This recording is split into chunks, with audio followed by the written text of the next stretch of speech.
Have you ever really looked at the spaces between your fingers?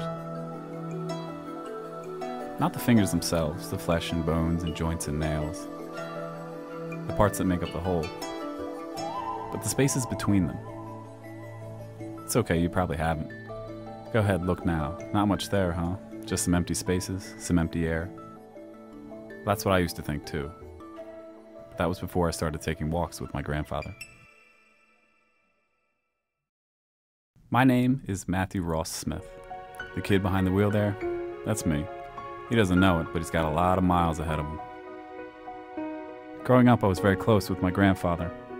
He's the guy in the center there, if you can make him out through all the grandchildren.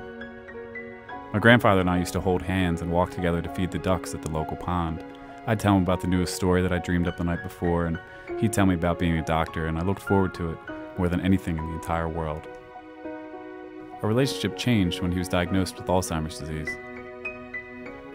When I first heard adults whispering the word Alzheimer's, I used to think they were saying old-timers, like old-timers disease. Alzheimer's can be a pretty scary and lonely experience, and not just for the one who's sick. My grandfather died on February 14th, 2003.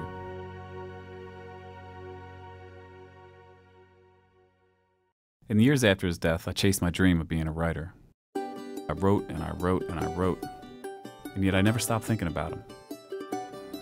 In April 2009, I wrote a story called The Spaces Between Your Fingers, inspired by my relationship with my grandfather.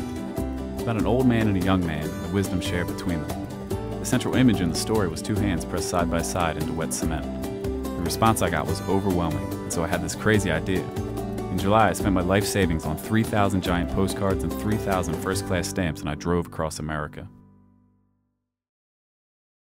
I handed out the cards to thousands of strangers of all ages and professions and backgrounds and worldviews. On the cards was a simple question.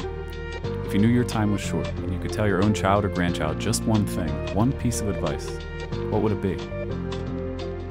I told them to trace their hand on the card, to fill in the advice, and then mail it back to me. Anywhere people could be found, I went and searched for them, and I asked them for advice. Someone out there in the world has a handprint that matches yours exactly. And when you find that card, you know that's the advice that's meant for you. That's the advice you're supposed to take.